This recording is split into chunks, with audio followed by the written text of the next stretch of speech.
from it. Destiny arrives all the same.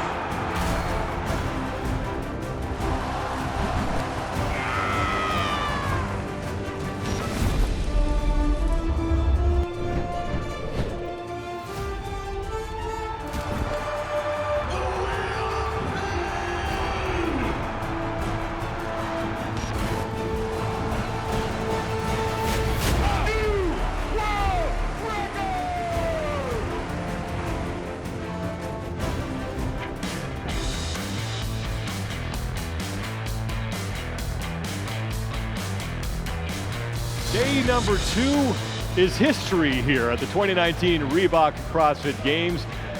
We are inside the Rogue tent at the Alliant Energy Center here in Madison, Wisconsin. We really appreciate you all being with us here today. We hope you have enjoyed the coverage. I'm Sean Woodland with Annie Sakamoto and Chase Ingram. We just watched the 5th event for the individuals, and we just watched some performances that it seems like we're overstating this, but the performances from Noah Ohlsen and Carey Pierce, I think, are two of the most incredible things that I have seen in a long time. I mean, to rack up that many rounds in that event and do it in that fashion is, I can't even fathom that. Just try it. Go home, set the clock, and try that event and see what you get. And because you really need perspective with immersion, because what those two athletes did is absolutely incredible after the days that they've had. It wasn't like we were training for Mary. Right. I was going to say, before you set the clock, make sure you run almost 3 miles with a 40-pound rucksack on your back, and then do 15-bar muscle-ups in between some sled sprints. Then go set the clock for 20 minutes. It's just incredible. We're going to talk more about the individual competition here in a second, but let's get you caught up on everything that happened today. We are going to start with the team competition, and this is really the only one that right now doesn't seem to be in much doubt, as Mayhem Freedom at 465 points has a 91-point lead over CrossFit Krypton, and then they have a pretty sizable lead over Invictus, who sits in 3rd, and it's OC3 Black in 4th at 318 points. Coming into this team competition, we said, look, this is one of the most loaded that we have ever seen. You can make a case for anybody to be a favorite here, but doesn't matter, because when Rich Froning and company show up, they perform, and it looks like they're on their way to winning yet another CrossFit Games championship. There's performing, and then there's almost what I would consider showing off. I mean, what these guys have done over just the last 5 events, 2 days of competition. Rich said it best after one of their final event win. Is like, this is what we trained for. This is what they trained for from 2018 games to 2019. How they finished this event for event number 5 to take CrossFit Krypton coming from behind was just nothing short of establishing dominance from start to finish, even though they were behind coming into the end of it. That Mayhem is built for the games, and I said it earlier, is that what they've put together is different than every other team, because they put it together and they train it and they drill it, and they've earned this position that they're currently in. It's not an easy 100 because of the work they've done prior to coming in to this weekend. CrossFit Krypton is in 2nd place, and right now they got to be thinking about just hanging on to that spot. I don't know how they're going to be able to catch Mayhem Freedom, but if they are, what's going to need to happen for them? Right, I mean, they're down by a full 90-plus points to CrossFit Mayhem Freedom, but they need to remember they had a fantastic first 2 days of competition. They've had all top 10 finishes across 5 events, and they're going up against some of the most talented teams out there. So the fact that they're sitting where they are, 90 points back from Freedom, but up on all the other teams, is a really good sign for them. Hey, we saw a day where somebody who we thought would never have a mistake or never not wear that leader jersey is now, at the end of today, not wearing that leader jersey. So, you know, Krypton needs to keep their foot on the gas, do what they can do the best, and just hope that Mayhem has a little slip up, and they need to seize on it. And look, we've seen slip ups from unlikely sources so far, but look, the competition that we thought would be the closest is not. The men's competition that we thought would be a runaway for Mat Fraser has turned into a fight for him. After 5 events, Mat Fraser is not on top of the overall leaderboard for the men. He is 2 points back, so certainly not an insurmountable deficit of Noah Ohlsen, who had that fantastic performance in event number 5, gets his first career event win. Jacob Hepner is in 3rd, Scott Panchik is in 4th, and it's Adrian Moonweiler hanging around the top 5. James Newberry, he drops out of the top 5, but now 6th place overall. Dan Bailey caught up with Mat Fraser after event number 5. What's up, guys? Catching up with Mat Fraser just after finishing Mary. Matt, what was it like going toe-to-toe with Noah there right there in the last 30 seconds of a long workout? It was good. That was a good race. It's I think if there ever was a wheelhouse workout for Noah, that's it right there. So he's definitely good to pace off of. It's depending who was chalking when. That's we jostle the lead a little bit. I think he held it for the most part, but yeah, happy with the finish. Happy with how I paced it and attacked it, and feeling pretty good after it. How are we feeling heading in tomorrow after today? I'm excited to see what they start throwing at us. Today definitely wasn't the cleanest run I've had, but it is what it is. Hopefully, I can just hit the ground running tomorrow and keep the ball rolling. Cool. Thanks so much for taking the time. We know you will. Thanks, Matt. Back up to you guys. Thank you, Matt, for taking the time to do that, and thanks, Dan Bailey, for getting that interview for us. But Mat Fraser, we make a big deal because we're so used to seeing him in first place, but he's only 2 points back. I mean, there is no reason for him to panic right now. Well, and I may get some hate mail for this, but I'm going to be honest, I'm a little bit excited to see It is Mat nice Fraser. to have a race right now. It's really nice to have a race going into day 3. And here's the main point about all of that, too. I am not worried about Mat Fraser, right? I really think it would be quite easy for him to regain the lead, regain the jersey, and move about the rest of the weekend how he's used to doing it. But to be honest, it's a little fun to see a race happening. Well, Noah Ohlsen is the man now who will wear the overall leader's jersey as we start competition tomorrow. He's done that before in 2014, and he had to try and hold off another sport icon in Rich Froning. He couldn't do it that year.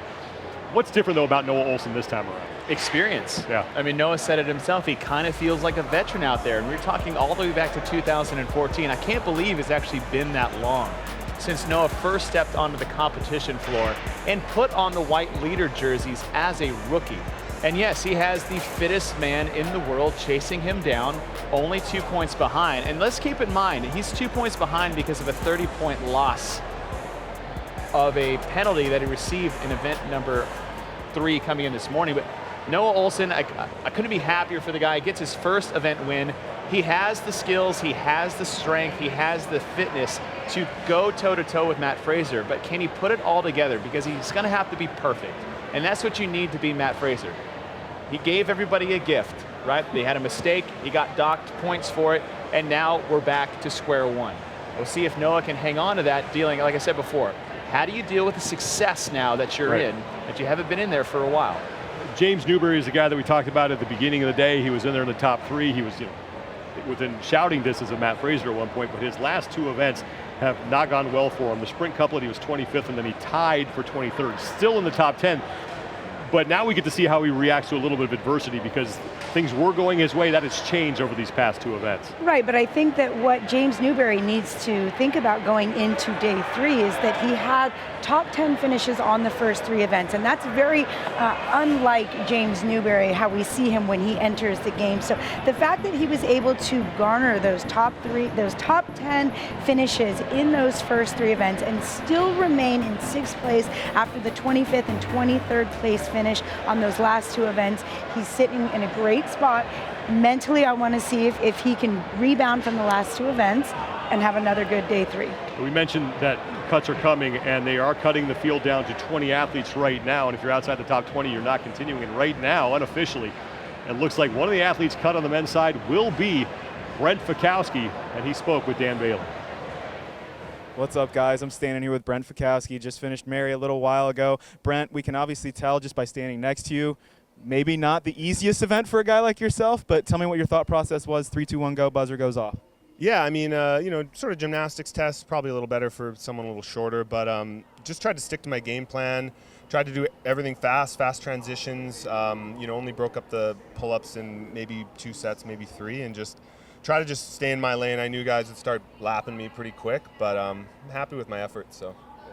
Do you know where you sit right now? Are you in? Are you out? Are you sure? Are you unsure? Is there still more to be, or more data to come out? Right. I got to go double check, but I'm pretty sure from what I've seen so far that I'm cut. So, I'm pretty sure my CrossFit Games is over this year. Excellent job this season. Thanks for stopping by for the interview, and hopefully we can get you on the desk later on. Absolutely. Thank you so much, Cool. guys. Thank you, guys. Thank you, Dan, and certainly appreciate Brent Fikowski taking the time to do that. Not an easy thing to talk about when you think that your day is done or your competition is over, but we talked on Thursday about how there's so little known and how methodical Brent Fikowski is, how he likes to plan. How much of a factor was that in the fact that he is now looking like he's cut? I think it was a huge factor because he's a fit guy, right? Yeah. What he's done in his first few years at the CrossFit Games is incredible, right? And he didn't come in not prepared. But the problem is that Fikowski prepares so well with the information that he is given, better than anyone else in the CrossFit Games, which is what makes him good. It's a major, major strength that Fikowski has. So when you take that away from him for the first time, because we didn't know we were not going to know any of the events coming in, right? So taking that away from him at the biggest stage at the last second, I think affected him in a big way. And look, this is a factor, order of events, who knows? There might be something coming out later on where Brent Fikowski's like, yeah, I would have smashed that. Ben Smith, he started the day in 4th place overall. He ended the day in 29th overall, so it's looking like Ben Smith as well will not be continuing on in the 2019 Reebok CrossFit Games. And he also spoke with Dan Bailey after event 5. Hi guys, just catching up with Ben Smith. He just finished Mary a little bit ago. Ben, what did you think through that event? I was a little worried about that one with the pistols and the high rep of everything. And I know I've done that one a couple times before. I used to like that one. I think my best was like 12 or 13 rounds. So getting into the 17th round, I have to be happy with it. But it is what it is. What do you think right now your chances are of moving on through the weekend? If this is the end, how do you feel about your weekend having gotten that wild card draw? Yeah, I think this might be it for me. These guys are crushing it. Second heat. I'm just super thankful for the community, for the opportunity to come out here. It means so much. It really does, and it was a blast. I had a lot of fun. It was a really cool experience in this type of games because it is a little bit new. I'm very blessed to be here and thankful for everybody in the community. So it was awesome. Thank you guys. Thanks, Ben. We all know you belong here. Great job. Thanks, Dan. Back to you guys. Thanks, Dan. Thanks, Ben Smith. And I know that's not the result that Ben Smith wanted, but look, if you had said to him, you're going to be in 4th place overall after 2 events, I think he would have been extremely happy about that, given the fact that he probably didn't come in 100%. So impressive performance from Ben Smith here. Really impressive performance, especially considering that he's coming in on the heels of an injury. The bummer for us as fans is going through these cuts, because losing athletes like Ben Smith and Brent Fikowski is really kind of painful. It's a hard pill, I'm sure, for these athletes to swallow. It's a hard pill for us as fans to swallow, but Ben needs to be very proud of his performance this weekend. Again, I can't say enough about that first event and getting 8th place with nobody around him to push him. Hey, he's got a brand new baby. He's got a family that he gets to go back to, and as much as I know he loves competing here at the Games, there's nothing like family. Yeah, life is pretty good for Ben Smith, Yeah. and we are certainly going to miss watching him compete here. Biggest thing that stood out to you here on day number 2 for the men? For the men's side is, obviously the mistake from Fraser was super uncharacteristic for him. I still think it's just one of those things that accidentally happened and didn't even know that it happened. And then Noah Ohlsen rising to the occasion, right? Mm-hmm. Seeing him kind of take the seat that we knew that he had the capability and the skills to do so. And I think seeing Noah in this position after 2 days is very exciting to see. And then the cuts, seeing Fikowski miss the top 20 to me was a huge deal, and where Vellner is. So a lot the second half is where everybody else is and who we won't see going into tomorrow. What about you? For me, it's really that I think most of us thought that it would very much be Tia and Matt running away with the competition. To see Matt enter day 3 not with the leader jersey, and to see Tia on top but not with the cushion that we thought she would have, that really stands out to me. But what that means is we are having an epic test of fitness. There's still 2 days to go, and there's a lot of action to be seen. Right, it's been a good competition so far. Let's go over to the women's side and get you updated where that competition stands now. And as Annie Sakamoto mentioned, yes, Tia Toomey is your overall leader, but only by 12 points now over Carrie Pierce. Kristen Holta is still in 3rd. She's only 15 points back of Tia Toomey. And Jamie Green is in 4th. Anna Fragkow moves into 5th place. And Amanda Barnhart is tied now with Brooke Wells in points, but Amanda Barnhart gets the tiebreak because of her event win earlier in the day. So it's Bethany Shadburn. Haley Adams is sticking around in the top 10, and Turi Helgadottir is the top daughter in the field right now. sits in 10th place overall. You look at that leaderboard and you say, names that we would expect, but I think you mentioned this, this is a lot closer than I thought we would be right now. Definitely. And to me, Amanda Barnhart had the performance today that I was really hoping for after watching her last year in her rookie year at the CrossFit Games. So to see her really kind of make a move on the sled bar muscle up event was fantastic. She looked so dominant. It looked like somebody was pulling the sled to help her get down the field. We had a feeling that the Mary would not be her best event, considering all of the upper body pulling, considering she didn't do quite as well on the legless rope climb event. But it ended up just being a damage control event. The fact that she slipped from that 2nd place only to 6th place, and again, with not a huge point gap, means she is still very much in the conversation for the podium. Yeah, we are now down, it looks like, to 20 athletes, and that does change the point distribution a little bit. But Tia Toomey didn't come in with the overall lead to the day, but she will leave. But she is certainly not comfortable right now because she has 2 very capable athletes breathing down her neck. 2 capable athletes in 2 days of unknown competition that we have still yet to go. I think for Toomey, though, is that she's still riding that consistent wave. Her worst finish is 12th, and it's happened twice. The other 2, I believe, are 1st, 2nd, and 2nd. So there's not a lot going wrong with Tia Claire Toomey. It's just that we have a lot of great women here that are stepping up and rising the challenge. But the biggest thing is that they're not the names that we thought they were. But Tia, who was slow to start in Mary, consistently, slowly built up to the end to give her a 4th place finish in that event. So there's really no holes I see in Toomey's game, whether it's competitively, physically, or mentally. And that's why she's sitting on top of the leaderboard. Was it by as many points as that we were assuming? No, but that's why we compete and we show up and take the test. We have 1 cut remaining now. We're going to cut from 20 to 10. Some athletes survived, but now they have to worry about the next cut. It looks like, unofficially, Sarah Sigmundsdottir just squeaked in. She's 20th overall. Wow. So she is going to survive, and that's huge for Sarah Sigmundsdottir. But now she got to find a way to get herself into the top 10. It is huge, but again, the way that you said that is kind of indicative of the position she's in. She just survived. At this point in the competition, you don't want to be just surviving. You want to be dominant. And so I think to get herself mentally and physically into this next cut, I don't know if she's in that position to do it. She has not looked like the woman we expected here, that we would see here at the 2019 Reebok CrossFit Games. I mean, we talked about this earlier, especially after the performance she had at the Rogue Invitational. Laura Horvath is another woman who is just inside the cut line. She's 18th overall right now. One woman who will not be moving on, it looks like, and again, this is all unofficial, but Danny Spiegel, 27th place overall. She was the U.S. national champion out of the Open.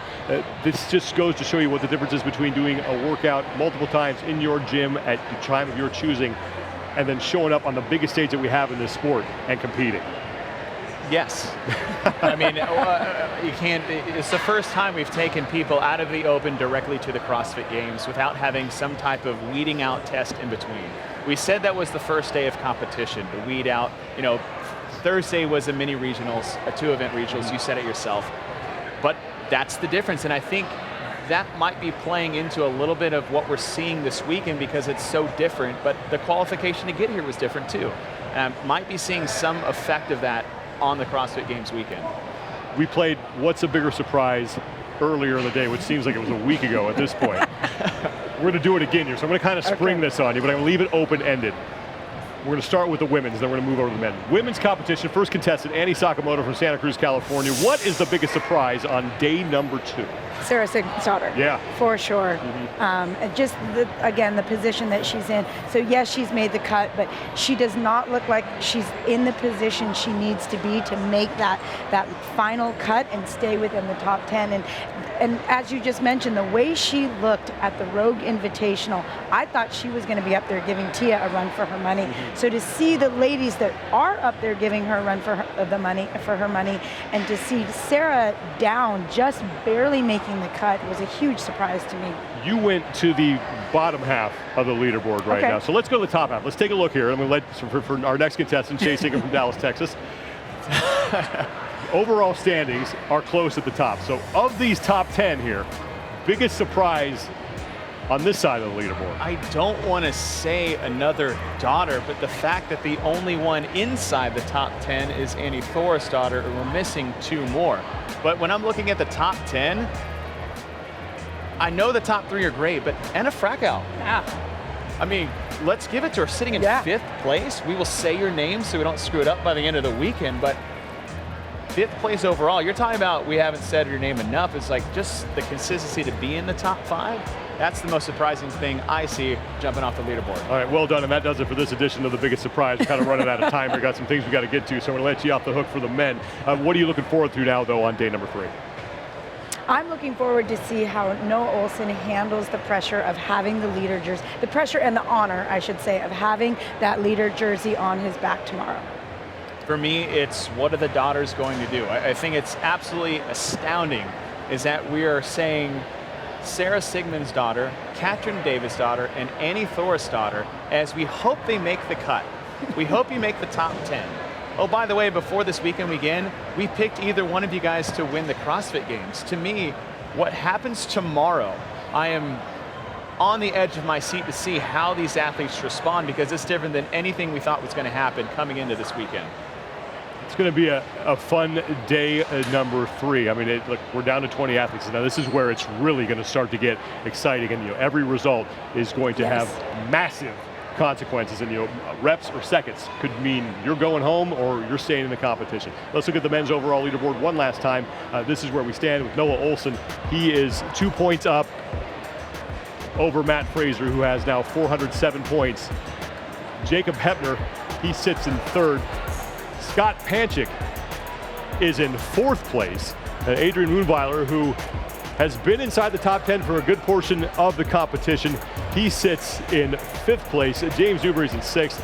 And then Will Morad, Corbin Carl Gubinson, Matt McLeod, a rookie, and then Pat Vellner, he manages to crack the top 10. Being joined now by a man who has looked very impressive in his CrossFit Games debut, Chandler Smith. Thank you so much for doing this. I know you got to get home and recover. How have these first few days been for you?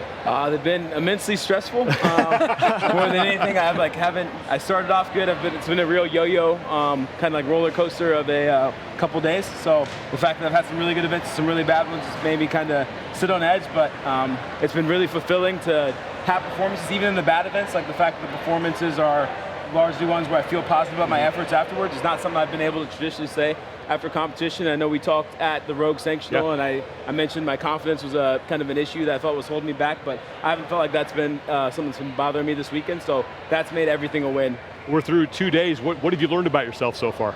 I've learned that I have a lot more potential to compete at a high level when I'm not being restricted. True. Yes, I know that. I doubted that for a while, but especially when I'm not restricted by what's going on upstairs. So when I'm surrounded by positive people and just not taking everything too seriously and managing an even keel, I'm able to perform as I'm capable of, which is something I was limited to from doing in the past.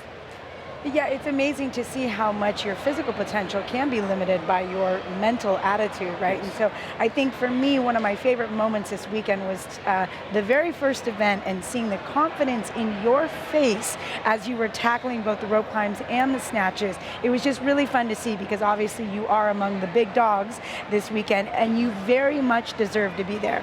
And that's something that I would have been very uncomfortable with believing in the past, and there's nothing guaranteed for the future, but at least like in this moment, the work that I put in over the last year has earned me the right to feel that way, so I'm grateful that I can accept that. So I think you're right, and hopefully I can continue to prove that going forward. Excellent. You are 16th place overall now, so you've survived, you've lived to fight another day, but now you got to find a way to get yourself into the top 10. What's it going to take for you to survive the final cut? Some really lucky programming, like probably a bribe of Dave Castro, for being honest. It's close. What would you like to see? I'd like to see heavy deads, if you're listening, Castro. Heavy deads, anything like GHDs, toes to bar, ab kind of stuff. And we've ran twice, so I don't really think I got a chance to see that, but burpees. I love burpees, deadlifts, like Rogue. You are a sick human being. My best event. Burpees? People that tell me that. I throw up in my lap after heavy deadlifts. When you came into this competition, this is the least amount of information that we've ever known going into a CrossFit Games. How did you deal with that mentally? Poorly. I guess I just tried not to panic too much. I knew the things everyone, all my friends who had been to the games were kind of telling me you need to focus on being able to do what you do well. So I stuck to my guns. I've been running a lot, maintaining my strength. I'm not very good gymnastics-wise, so I was very nervous on that last event, and I'm really happy that I was able to make it through, but just wanted to continue to improve on the things that I was good at, so that way when events like the run earlier today, the ruck run, or the run and snatch first event came up, that I'd be able to perform at a high level and get those points I need to continue to move on. Do you have a coach here with you this weekend, or are you relying on your friends? It's a combination of them. I've got Seth from Misfit here and Dex from Misfit. They're like my official coaches, but I've been hanging out with Noah a lot, and he's been such a positive influence, and I think his performance kind of reflected that as well. I feed off of him more than me, but we've managed to stay really positive. I got my boys back home, my brothers are here, so just that combination of a lot of really good people who are all genuinely invested in my success has kind of allowed me to stay positive and be able to perform. You mentioned Noah Ohlsen, and he said during his interview that he said, man, I want to get an event win, and you said you're knocking on the door, and he said he kicked the door down. Yeah. What was it like for you to see him finally celebrate that moment? It was painful because I couldn't breathe, but no, it was really great to see, because again, we literally just talked about it before, and I'd heard the crowd, and I knew they weren't talking about me because I was chilling in 10th place in the heat, but hearing the back and forth, and there was a lot of resolve from what I could see and how he was able to hold off Matt, so that was really cool, and it's just happy. I'm just happy for him because everybody puts in a ton of work, but I don't think he's been limited too, by stuff going on outside of actual physical performance, and seeing him be able to capitalize on his potential is something that inspires me to do the same. So been a fan of his for a while, and it's cool to see him succeed and me be able to achieve some measure of success alongside him as well. Final question, then we'll let you get out of here because I know you want to start wrestling, but a couple years ago when you burst onto the scene with that great performance at the Atlantic Regional, we said we really want to see you at the CrossFit Games, and I know you wanted to make it here. So now that you're here, what's the experience and what are the feelings for you?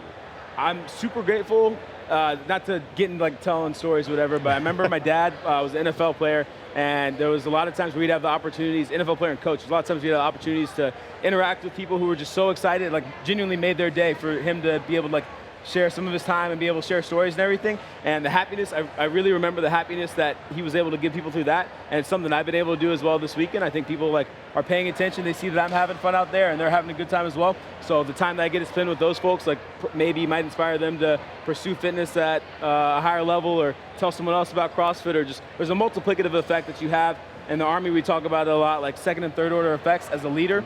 And so within that, I think I'm able to have a big effect by all the people that are here watching. So I'm grateful that the U.S. Army Warrior Fitness team let me come out here and be able to compete, and I'm glad that I've been able to prove that their investment was not in vain and do well enough to where I've been able to make my weekend and also the weekend of some other folks I've interacted with. Great job so far, Chandler. Best of luck moving ahead. Thank you so much for your service as well. I don't do much. Stay safe out there. Really don't. And go home and rest. We look forward to watching you compete tomorrow. Thanks a lot, man. Thanks Appreciate for taking it. some time. Take I appreciate care. you guys letting me join. Chandler Smith, ladies and gentlemen, 16th place overall. Rogue has got a lot of good things going on, not just the Rogue 10 here, but also in around Madison. If you're out and about, you want to check out the Great Dane locations. Rogue is involved with that. You can follow them on social media. They are now through Sunday, August the 4th. And you can get all kinds of custom Rogue food on the menu, exclusive Rogue and Great Dane t-shirts and pint cups. So grab a cold one and watch us here on the Rogue Iron Game, the live stream of the CrossFit Games. And so for more information, you can follow us on roguefitness.com. I'm saying Chandler Smith. It was a magic trick. Yeah, it was. I just disappeared. So we really appreciate him stopping by. We appreciate you being with us here all day today. It's been a blast for us. I hope you guys had a lot of fun. For Dan Bailey, Chase Ingram, and Annie Sakamoto, and our entire crew here with the Rogue Iron Game, who have been busting their butts to bring you guys all these great pictures and great coverage. Thank you so much for joining us. We will see you back here tomorrow. Day number 3 of the 2019 Reebok CrossFit Games. It's the weekend. It's going to be fun. Join us here on the Rogue Iron Game. Our coverage starts at 9:30 a.m. Central Time. We'll see you there, everybody.